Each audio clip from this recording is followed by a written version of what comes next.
I have a confession to make. When Corona first kicked off, I took my kids out of school, my two older kids and my younger daughter out of preschool.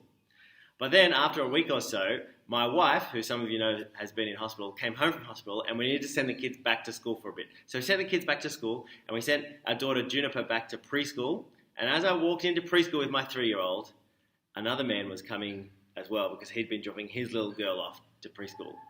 And let me tell you what I did. I didn't say anything out loud, but I judged him. I thought, what are you doing here? What's your excuse for bringing your daughter to preschool when we all should be locked down? It's terrible because I was doing the exact same thing and I had a good reason and he probably did too. But my heart automatically judges people. And I think particularly that day because I was feeling a little bit self-defensive.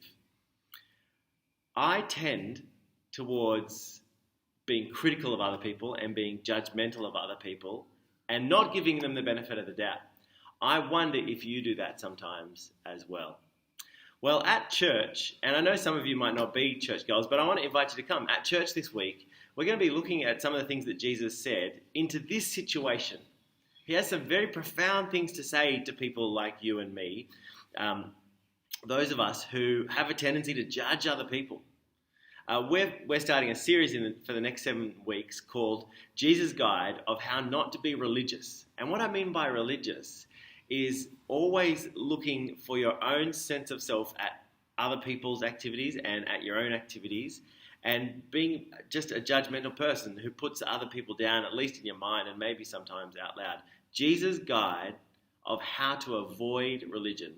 I'd love you to come. I know a bunch of you are regulars who are watching and love you to come. Love seeing you every week. But if you're not a regular, if you've never been to church before, this week could be the easiest week to come because it's online.